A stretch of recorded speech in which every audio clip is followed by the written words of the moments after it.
Okay, सो हम जब start किया था तो हमने डिस्कस किया था डिजाइन पैटर्न्स के बारे में, बट एक चीज जरूरी है कि विदाउट डिजाइन प्रिंसिपल को समझे बिना डिजाइन पैटर्न्स पे वर्क करना आसान नहीं है। मीन्स आपको पहले प्रिंसिपल्स बताना चाहिए कि प्रिंसिपल्स क्या है।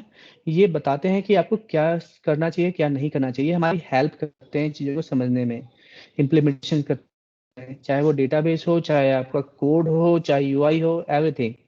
और सबसे बड़ी चीज डिजाइन प्रिंसिपल ने कहीं नहीं लिखा हुआ ये कि ये कैसे वर्क करता है।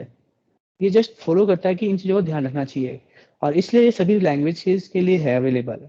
फॉर एग्जांपल डिजाइन पैटर्न में कई जगह पे बोला जाता है, जैसे हम प्रैक्टिस करते हैं, हम हमेशा बेस क्लास जो है इंटरफेस के थ्रू लेते हैं या एब्स्ट्रैक्ट क्लास कहते हैं, लेकिन डिजाइन प्रिंसिपल ऐसा नहीं कहता, यहाँ तक कि डिजाइन पैटर्न भी नहीं कहता ये। ठीक है, इसका मतलब हम कोई भी पैटर्न या फॉलो कर सकते हैं as per hour requirement.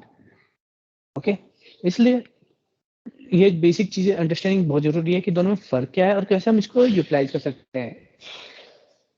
Okay, तो कल जब हमने स्टार्ट किया था तो हमारे कुछ एजेंडा थे कि हमने समझा था कि प्रिंसिपल वर्सेस पैटर्न्स की दोनों में क्या डिफरेंसेस हैं, और साथ में कुछ फेमस जो प्रिंसिपल्स हैं हम उस पर जा रहे थे। ये सभी प्रिंसिपल हम कवर करेंगे। सॉलिड एक सबसे लेंथी प्रिंसिपल है क्योंकि इसमें 5 प्रिंसिपल होते हैं जिसको हम डिस्कस करते हैं। साथ में हमारे 3 और प्रिंसिपल्स हैं जो हम कई बार फॉलो करते हैं अलग अलग बिहेवियर में, अलग अलग तरीके से। और इससे पहले हमने ये भी समझा था कि एक मेन कंसेप्ट जो कि बेस है सभी जितने प्रिंसिपल्स या पैटर्न्स का, कि हम किसको कैसे समझते हैं, तो वो 2 कीवर्ड होते हैं जिसे हम जनरलाइजेशन और स्पेशलाइजेशन कहते हैं। ये एक सिंपल डेटाबेस टर्म है जो डेटाबेस में ही पढ़ाया जाता है, यहाँ कोडिंग में भी, मतलब ये हर जगह यूज होता है। इसका सिंपल मतलब होता है कि जब आप एक कॉमन चीज जो कि सभी चीजों पर अप्लाई होती है, कोई कॉमन रूल, कोई कॉमन क्लास या कोई कॉमन टेबल जो कि कई चीजों को इंक्लूड कर सकते हैं, तो वो होता है जनरल फॉर्म।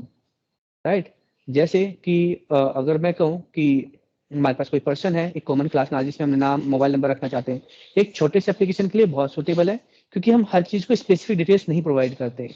तो हम एक पर्सन या मेंबर या क्लाइंट या कस्टमर करके एक टेबल बना सकते हैं या क्लास बना सकते हैं, और उसके साथ इम्प्लीमेंटेशन ऐड कर सकते हैं हम, या उसके प्रॉपर्टीज या बिहेवियर ऐड कर सकते हैं। Just give.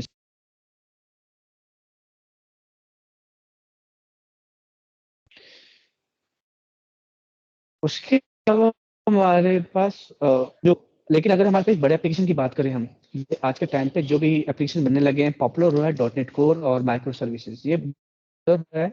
और कर लिया, इसका रीजन यही है कि पहले जो एप्लीकेशन बनते थे वो बनते थे मोनोलिथिक आर्किटेक्चर पे। अब मोनोलिथिक एक छोटा सा शॉर्ट एग्जांपल देता हूँ मैं। मोनोलिथिक का मतलब होता क्या है?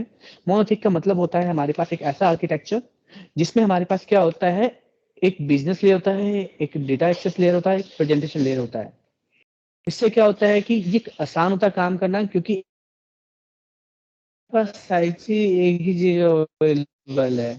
आप क्या कर उस लॉजिक या डेटाबेस लॉजिक का सिर्फ आप आते हो और उसे कॉल करना चालू कर देते हो, इसलिए सबसे simple है, बहुत यूज हो चुका है कई जगह पर, अभी भी इम्प्लीमेंटेशन में है।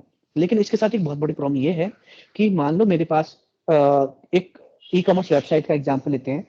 ठीक है, अब ई कॉमर्स में होता क्या, फॉर एग्जाम्पल एक अमेजोन का मैं दिखाता हूँ यहाँ पर।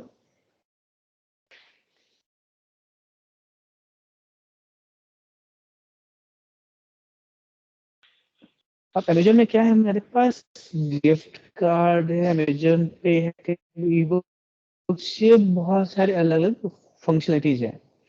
एक मैं नॉर्मल एप्लीकेशन की बात करूँ तो ये पूरा यूआई एक जगह लिखा होगा हमारे पास, जैसे एएसपीएक्स में, या इसमें भी हमारे पास कंट्रोल कंट्रोल होंगे एक ही एप्लीकेशन में, डेटाबेस में कनेक्ट कर रहे होंगे। लेकिन इस इम्प्लीमेंटेशन के ये जो भी है, मैं अभी एग्जांपल लिया मैंने, ये क्या हो सकता है, हमारा मोनोलिथिक एग्जांपल हो सकता है। बट इसके साथ है क्या इशू?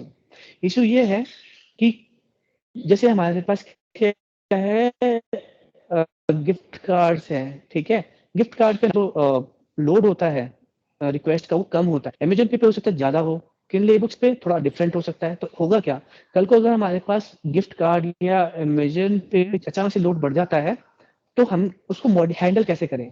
क्योंकि होगा क्या, ये सभी को हम जब भी अगर चेंजेस करने, मान लो एक एप्लीकेशन फेल हुआ अमेजन पे का, तो इस सारे एप्लीकेशन को होल्ड कर लेगा। या फिर अगर हमें कुछ चेंजेस मॉडिफाई अपडेट करना है तो हमें इसको सेपरेट कैसे डिप्लॉय करें, क्योंकि इस पे ज्यादा रिक्वेस्ट आ रही है, किनले ई बुक पे बिल्कुल नहीं आ रही है, या बाय अगेन पे जीरो आ रही है। तो ये जो हमारे पास हम कहते हैं बात, ये होता है हमारे पास लोड बैलेंसिंग करना। लोड बैलेंसिंग मतलब कि आपके एक एप्लीकेशन के अंदर अलग अलग सेक्शन होते हैं और उससे किस सेक्शन पे ज्यादा लोड आ रहा है रिक्वेस्ट का, तो उसको कुछ आपको एक्स्ट्रा सर्वर या सर्विसेज प्रोवाइड करना ताकि वो आपकी इंफॉर्मेशन को होल्ड कर सके और आपका जो एप्लीकेशन है वो स्मूथली चले। इसका अच्छा एग्जांपल और भी है, हमारा टास्क मैनेजर। आपने कभी ध्यान दिया हो तो होता क्या है कि जब भी हमारे पास कोई सर्विस जैसे कई बार स्लो चल रही होती है तो यहाँ पर एक छोटा सा राइट क्लिक करके सेट प्रायोरिटी होती है। इसका मतलब हम चाहते हैं कि हमारी जो रैम है हमारे पास जो भी इसको मिली हुई है मेमोरी साइज, वो बाकी से ज्यादा प्रायोरिटी पे मिल जाए। इससे क्या होता है हमारा एप्लीकेशन पहले से बेटर या स्मूथ चलने लगता है, या क्योंकि इसको हमने हाई प्रायोरिटी दे दी। तो जब भी मेमोरी एलोकेट होगी तो जो भी जिसको भी हम सिलेक्ट करते हैं प्रायोरिटी पे उसको मेमोरी ज्यादा मिलने लगती है। तो सेम यहाँ पर भी वही है, लोड बैलेंसिंग का मतलब क्या है, उसको एक्स्ट्रा मेमोरी या एक्स्ट्रा प्रोसेसर प्रोवाइड करना। तो ये जो मोनोलिथिक एप्लीकेशन होते थे हमेशा इसमें बहुत प्रॉब्लम होती थी क्योंकि हम इसको कर नहीं सकते ऐसा। तब इस मोनोलिथिक से कहा गया मूव करने लगे लोग माइक्रो सर्विसेज पे, क्योंकि माइक्रो सर्विस आर्किटेक्चर क्या रहता है कि आपके हर एक कंपोनेंट इंडिपेंडेंट है। आपका अमेजन पे डिफरेंट है, किनले ई बुक डिफरेंट है। इसका मतलब कल को अचानक से अमेजन पे पे अगर लोड बढ़ा तो वो क्या करते हैं इसको सेपरेट सर्वर पे डाल सकते हैं या एक्स्ट्रा सर्वर या प्रोसेसर्स को प्रोवाइड कर सकते हैं। इससे आपके पूरे एप्लीकेशन को कोई प्रॉब्लम नहीं आएगी और इसलिए माइक्रो सर्विस आर्किटेक्चर बहुत तेजी से पॉपुलर होते जा रहे हैं। प्लस में क्योंकि अब मोस्टली लोग क्लाउड का यूज करने लगे हैं तो इवेंट ड्राइवन माइक्रो सर्विसेज भी आने लगे हैं। साथ में बहुत सारी सर्विसेज और मिलने लगी है जो कि आउट ऑफ कॉन्टेक्स्ट अभी के लिए। कभी जानना है किसी को तो हम इसके बारे में बाद में अलग से डिस्कस कर सकते हैं कि वो कौन कौन से नए पैटर्न्स आ गए हैं मार्केट में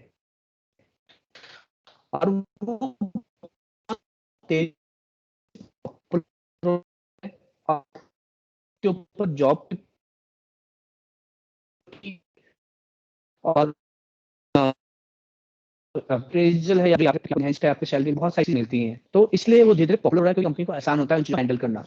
तो यहाँ पहले हम एक मॉडल बना देते हैं और उसी को हम हर जगह कह रहे हैं, बट अब क्या हो रहा है अब वो कह रहे हैं नहीं हर चीज को स्पेशलाइज्ड करो।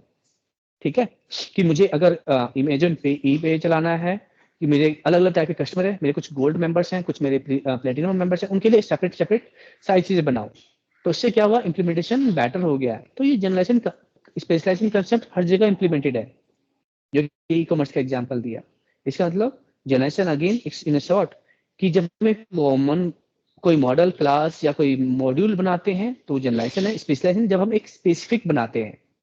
ठीक है, एक छोटा एग्जांपल कल हम डिस्कस किया था कि जैसे मेंबर है एक वो जनरल फॉर्म है जहां पर हमारे पास पॉलिसी होल्डर या डिपेंडेंट इसके स्पेशलाइज्ड मेंबर्स हैं।